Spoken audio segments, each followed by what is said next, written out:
Our next speaker, Richard Weston, is from Brighton in Tasmania. He does a fair few things, here from cut flowers to olive oils to fresh produce and asparagus. Richard is a great example of somebody who is taking the whole paddock plate to a whole nother level. He's planning on opening a restaurant business soon, so it'll be great to hear about that sort of lineal expansion, and we look forward to hearing Richard talk now. Thank you.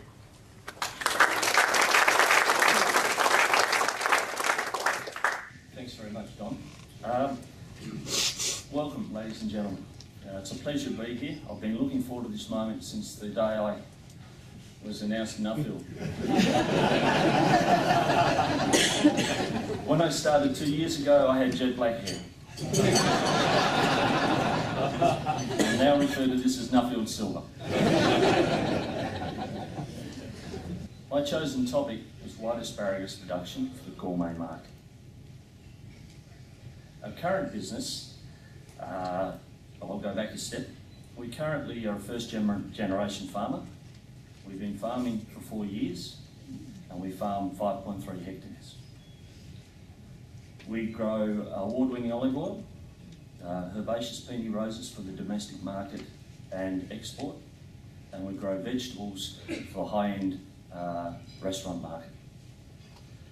Our business is intricately entwined with restaurants. The whole concept of me travelling and looking at white asparagus was driven through conversations with a fantastic chef by the name of Luke Burgess. Luke worked at Noma, which was voted best restaurant in the world 3 years in a row. And during one of our discussions, we were talking about what else could I grow. We'd sit down, and we still do it with the other 5 restaurants. We sit down every year and talk about what products I could grow for the restaurants. The relationship and the friendships have been fantastic.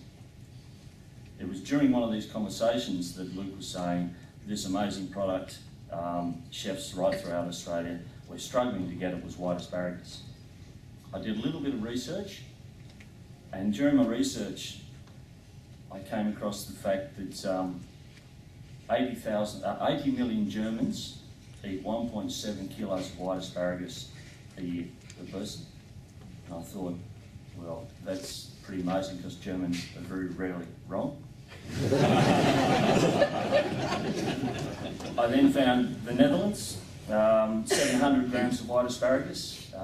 It's worth 50 million euro, the industry to the Netherlands economy. Then there was France, and then there was Germany, and then there were the other countries. And this vegetable is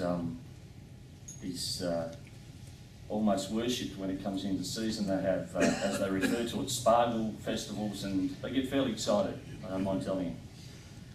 So from there, the Nuffield Scholarship was accepted. Fantastic. On my global focus, I managed to find one contact in all my travels.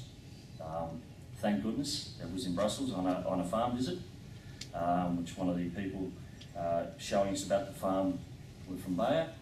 From that point, I made contact with a chap called Dr. Ben Silvertan and started my entire study in the Netherlands with Bayer. It was up at 7:30, 5 o'clock finishes, and working weekends. So I actually worked for 10 months, which I found, for me, that was the best way for me to learn. They took me right through everything from breeding to harvesting to machinery. They sent me to Germany, they sent me to Spain, they paid for it. They could send me anywhere they like if they're going to keep paying for it. It was fantastic. It was an amazing amount of people. The key findings, there were 3. Soil.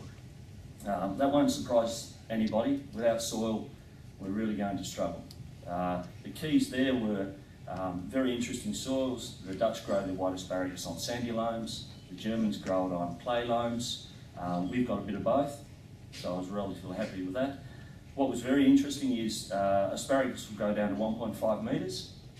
and for every 10 centimetres of soil depth you can work, you'll increase the asparagus life by 1 year. So it's absolutely critical that you can work that soil to a great depth. The machinery they had doing this process was absolutely incredible. But I think, as a side note, I think it's a really interesting area for Australian farmers to look at, how they work the depth of their soil. Their approach was not to buy more land, but to get the depth deeper and grow better crops out of it. It was really intriguing. So soil was critical. The next finding was varieties, as you would expect. There's a little bit of a misconception that white asparagus is green asparagus, but delete the light. Part of that's true. You do delete the light, but it was the varieties that I was most interested in. The key with the varieties is your AAA one white. They start at 26 mil and go to 38 mil. That's really critical because if you've got 3 kilos of white asparagus, by the time you peel it, you're left with 2. So the thicker the spears, obviously from a restaurant point of view, is really important. The peelings, however, can make fantastic purees and soup. So the loss is not so great. The varieties we'll be trialling, we're looking at 6 to 8. We'll be following the same Bayer principles. Fairly confident Dr. Ben Silvertown will come out. From that, because every growing district's different, southeast Tasmania has a fantastic climate, we believe, for white asparagus. Bayer did some fantastic modelling for me. So we'll look at Talums, Bucklam. They're two of the better varieties, particularly for large spear growth. That I think will take a process of around 4 years. So we'll grow from seed into seedlings. We'll start to assess after the second year. That'll involve weighing, measuring, assessing tip closeness, etc. Key findings, growing methods. Really, the Dutch are very clever when it comes to growing a whole range of things, but asparagus, they're quite exceptional. Asparagus can never see the light of day, henceforth you want to maintain that beautiful white spear. They do it in many ways. Traditionally, it was just mounded soil, very labour intensive. Now it's done with machinery. Black plastic, white plastic, deletes the light. If they want to speed up the crop, they use the black. If they want to slow it down, they use the white. 15 degrees Celsius difference in soil temperature. If you want to speed it up even further, you put your black down. You then put another tunnel over the top in the form of a mini tunnel. That'll bring you forward another 5 to 6 degrees, and that'll bring you another week to 2 weeks early. The third method, blow tunnels, quite interesting. It was very cold when I was in the Netherlands. I was quite grateful to be inside these tunnels. They take the field. They're generally 100 metres by 40 metres. They trench around the chosen varieties. They put a white plastic dome over the top, backfill. They attach a large generator with hot air. They blow it in at 27 degrees C, and that brings the harvest forward even further. The critical thing was the earlier varieties onto the market were bringing €20 for 500 gram, so it was well and truly worth them doing it. The downside to the tunnel method is they can only work from 3 in the morning with head torches on to 10 o'clock because it gets too hot. And the white asparagus doesn't appreciate being harvested too hot, and neither do the Dutch.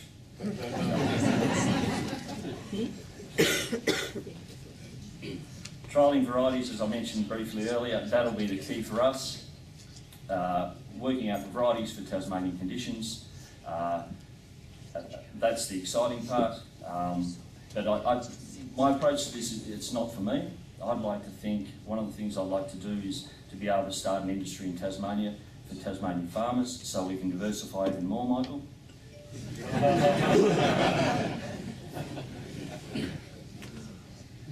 That's the white asparagus team. Wonderful people. Looked after me incredibly well. Thank goodness they spoke English because my Dutch is non-existent. Dr. Ben Silvertown, an amazing guy. Doctor in leek, a doctor in white asparagus breeding.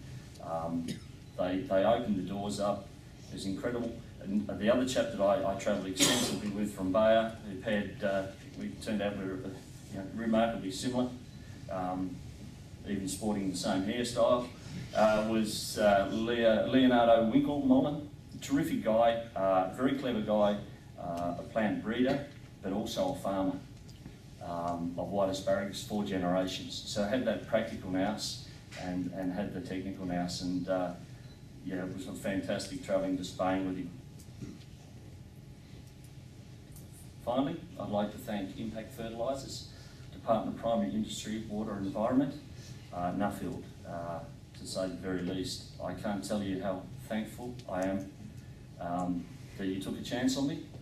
I greatly appreciate it, and I hope to repay it in the future. Finally, special thanks to an amazing lady that without her, I wouldn't have got through. My children, terrific, great sense of humour. I don't know where they got that from. But I really, as I said, I wouldn't have got through without family support. Thank you very much.